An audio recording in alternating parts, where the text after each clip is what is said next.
really curious about the exciting journey of Linux instrumentality from the early days of ProcFS to EPBF and all the implications that can have on security, which is why I think you would believe me when I say that I was surprised when I asked him what he'll be talking about, and he said he'll be talking about bees and F1 racing. So please give a round of welcome to Barun Acharya for his talk. Hello everyone. Last session before the lunch. Hopefully you are not all tired. One more session after this? Okay, so not the last one. You will need to bear with me and one more. So yeah, my session will be on beekeeping Linux, evolution of kernel technologies, like where did in general instrumentation start in Linux or Unix, and how did it evolve to why I'm calling it bee, all the mystery behind why I'm calling it beekeeping. We'll explore all of that. I'm Barun Acharya. I go by the username Demon1024 over the internet. Akshay already told me about myself. I work as a software engineer at Equinox, working on open source projects. I'm currently a maintainer of CubeArmor. I have this cool t-shirt. More details about how to get this t-shirt at the end of the talk. And yeah. So instrumentation. How many of you know about instrumentation or are instrumenting your operating systems on production environment? Any raise of hands? Some of you, okay, nice. So before I go deeper into what's instrumentation, I'll take an example of F1 racing. So any fans of F1? Oh, nice. Any fans of McLaren? Good enough, good enough. So F1 is a very interesting concept, right? You have a driver driving like those fast cars on their circuits, but lot of things go behind the scenes as well. You have rains, you have weather. Maybe the weather is now 40 degrees, your tires heat up much more. Now, so you need to take more pit stops and accordingly change tires. And all these takes data. You need to instrument inside your tires that, okay, there's a temperature monitor in tires, there's a pressure monitor in tires, or there's a temperature monitor in engine that, okay, your engine is not overheating. And what is the fuel level, like what's the rate at which the fuel is getting consumed so that they can appropriately time the pit stop. As you all are fans of F1, so you might know that, okay, how just a half-second pit stop delay can result in a loss in a race. So all those details are very important. And they do a lot of things. So this was the McLaren booth at KubeCon Paris, and that's me trying to pretend to be an F1 driver. But just to give some context, they have all these dashboards running live in their environment. Splunk is associated with McLaren, Mercedes, Oracle, all have their own infrastructure and monitoring dashboards. They have these cool dashboards to realize, okay, where they are. They have their full race view. But what goes behind this, we'll talk deeper now. So that was why we need to instrument in general. Like we are instrumenting the F1 cars right now. But similarly, we need to instrument our kernels as well. You never know on your production environment, maybe the server heats up and now your CPU is getting throttled down. Or suddenly there's a spike of 10,000 users that you did not expect. There's a Black Friday sale you predicted for a 1 lakh user, but now there's 2 lakh users trying to buy something. So those are the reasons that you need to instrument something. And in general, your production systems have a lot of moving parts. So accordingly, instrumenting and trying to understand individual parts, which should I monitoring, what to not monitor. I don't want too much data. I don't want to get confused around and fall off this. Imagine getting hurt falling off this. So that's the reason we need to understand instrumentation in a much deeper and correct way. So we'll take a look at history, like how in general Linux. So like there are a lot of software out there which help you instrument things, but what goes under the hood, that's what we will be focusing on today. I'll start with the first one, that's devmem. So as all of you know, everything is a file on Linux, right? So there is a file in Linux which can help you access any data on your memory. So that's devmem. You directly get to see all these hex dumps and try to access them. And kudos to you if you can figure anything out of that. But there are tools out there which can operate on top of this and you can figure things out. But the issue is, because you get so much raw data, accordingly, it's very risky to access them as well. Any incorrect access can result in your, like, imagine the F1 car, it may just explode there. So you don't want that happen, right? So in general, in Linux, this is not allowed right now because this is behind a configuration called config strict devmem. So the access itself is restricted. But if you are courageous enough, maybe try enabling it and playing around with it. We'll go to some safer ways. Let's say ptrace. So ptrace has been in Unix from 1975. It was introduced by Bell Labs. And it has been in Linux from its inception.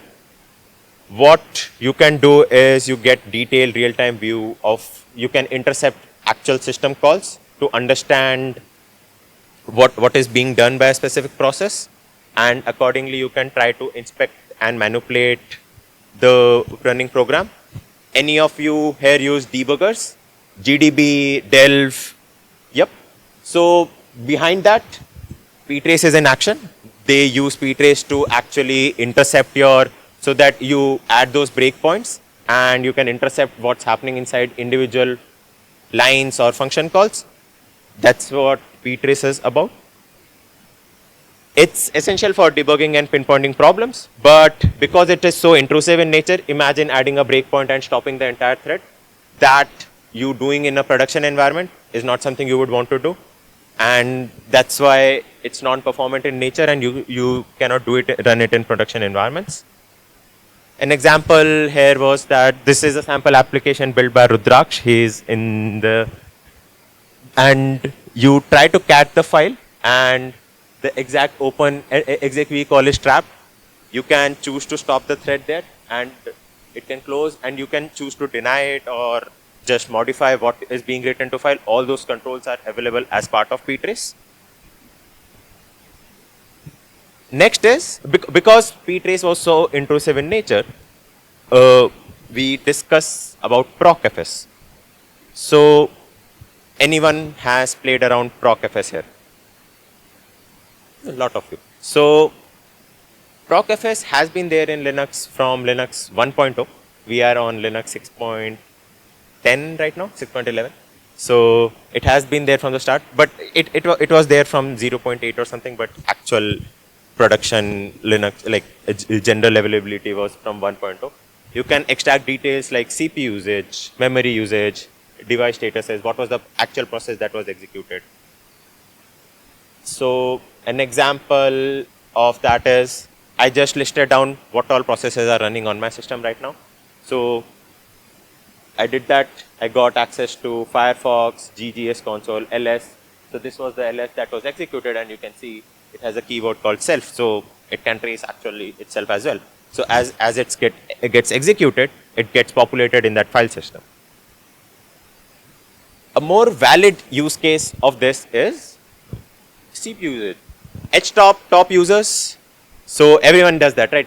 Your CPU is starting to slow down. You just run top and see which is the top memory user or CPU user.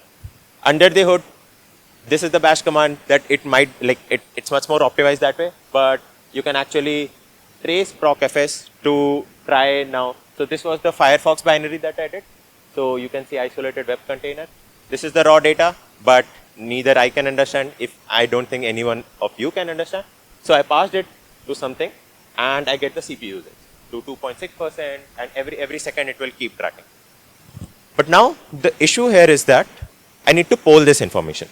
So because this information itself is reflected in the user space, the data is like, there's a latency in when I observe this data. And this is not real time. You are actually catting, like extracting this from a file. So there's always a latency involved. So all of what we discussed right now was trying to trace this information in the user space itself. But we were talking about kernel instrumentation. So we can hook into the kernel itself as well. So this is a diagram from Julia Evans' blog. So there's probes and there's trace points. These are hook points inside the kernel, which you can hook into and extract information out from. Exactly like what I did from procfs or ptrace, you can do all of those from here. But because they are inside the kernel, you get them in much more real time and you can instrument them in a correct way. But because they are inside the kernel, how do I hook into it? I cannot just go ahead and start modifying kernel code and trying to access it, right? So that's where the front end comes in the picture. So there have been a lot of tools historically to actually leverage these K-probes and trace points. We had system tap developed by Solaris, I guess, and don't quote me on that. There was dtrace, there was ftrace, there was perf. You can instrument all of these to hook onto those K-probes. So like I can monitor actual CPU resources or process execution. We'll see a demo right now. And finally, eBPF was introduced, and that's what we'll be talking about. So the beekeeping comes from eBPF because the mascot for eBPF is a bee. So that's the mystery behind the bee. So what's eBPF? eBPF is extended Berkeley packet filter, but what it essentially is, it provides a safe, programmable, and performant way to intercept our kernel. So you have your applications running, you have your library files, they make some system calls, and there's your kernel. That's where eBPF resides in. You can load your actual code into this, and you can instrument it in a correct way. So you can send this data to user space and accordingly drive from there and utilize it for your own. This is taken from a popular eBPF project, and it's called IO latency. So imagine trying to, everything is a file in Linux, right? Imagine trying to intercept each of them and calculating what was the latency in actually trying to communicate with the IO. So that's what this is about. This is sampled for every second, but between 0 to 1 ms, there was 1913, 438. So all these counts exist. So you know that it is being done in real time, even though the output is at a later stage, but you can consume events in real time and accordingly further like create the pipeline to trigger what you want. We'll look at some actual examples as we follow. So what I was trying to deliver was that because there were some certain issues with procfs, ptrace, dtrace, ftrace, all those tracing mechanisms, we talked about eBPF. I glorified eBPF in a certain way that you may think that, okay, maybe this is a silver bullet. Maybe I should use eBPF and all of my observability problems will be solved. But is that true? For that to understand, we need to understand what's the difference between tracing and sampling. So tracing is what we were checking right now. We wanted to trace individual IO happening. Each time an IO event is there, I want to trace the latency of it. So that was tracing. And sampling is, I take a larger data set and I sample it down that, okay, my CPU usage was 50%, 52%, 55%. So the sample data would be 53% maybe. It's averaged down and I get a sample data. But in which form, which is more relevant to me, that's something we will take some practical examples around. So let's start with a security example. I want to understand, I want to know as soon as a root access is made. So I've defined my user groups in Linux, and any root access is made, I want to trace it. So that's where tracing comes into play, because I would want to get alerted, I want to take action. In general, I have configured my Linux system in a way that no root user access should not be made. So that's, in that case, I wanted to alert me in real time that, okay, a root access was made and maybe denied. There are tools out there which can help you deny it as well. But what if I just want to do it from a compliance perspective, that there's all, like I know that my applications make root access, but I want to create an understanding of which all applications do these root accesses. In that case, it's an example from OS query. It's a popular project that, okay, I did a select star with where username was root and I got the timestamp and which PID was it. So in this case, maybe a sample data is enough for me because I don't need to worry about it getting in real time. I know that root accesses will be made. I just need an exhaustive list of data that if the root access, like what I can do to alleviate it in future. Taking the next example, so file integrity monitoring. Quick question that so like file integrity monitoring is that I have certain file set, I know they are sensitive to me, it should never be modified. What do you think? Whether we should use tracing or sampling here? Hands raising for sampling, hands raised for tracing. So that makes sense. All of you already understand that, so I'll not go deeper into it. But yeah, because I want to get alerted in real time that any file is monitored, I would want to go to the tracing approach. And similarly for memory map processes, as soon as, so in general, you would execute bash or something like that. In that case, you see the actual file name of whatever is being executed. But in case of memory map processes, you don't get to know what was executed because there is no file written on your disk. So this was a sample, this is a sample command to extract the list of memory map processes from procfs.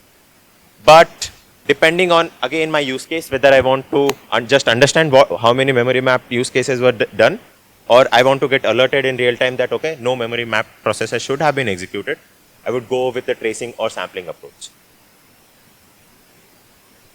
Observing resource usage to reduce cost. So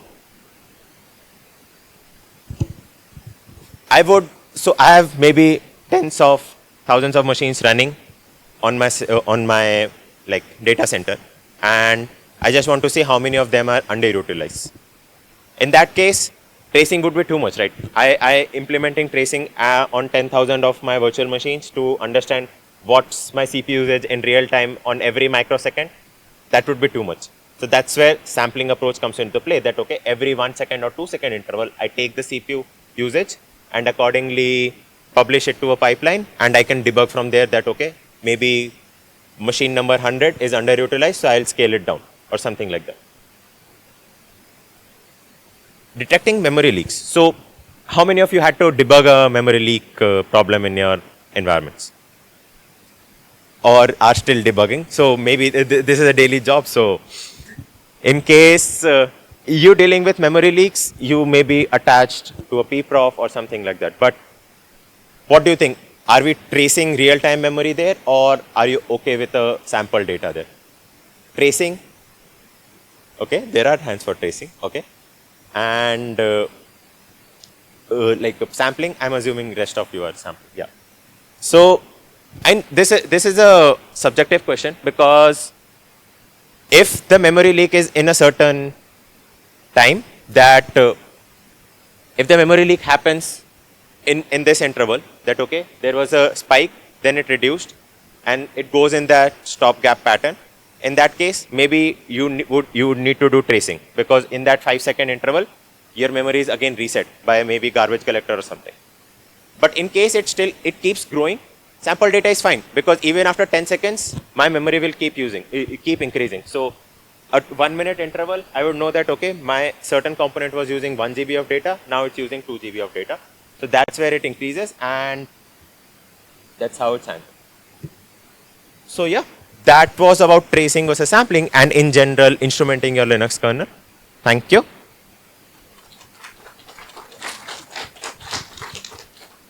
Cool. So we have a booth. I'm at the CubeArmor booth. It's on the first floor. We'll have a quiz and swag distribution at 3:30 p.m. Do join us there. And this is CubeArmor GitHub. This is my personal blog. So if you want to check and get more details about me, feel free to connect. Thank you.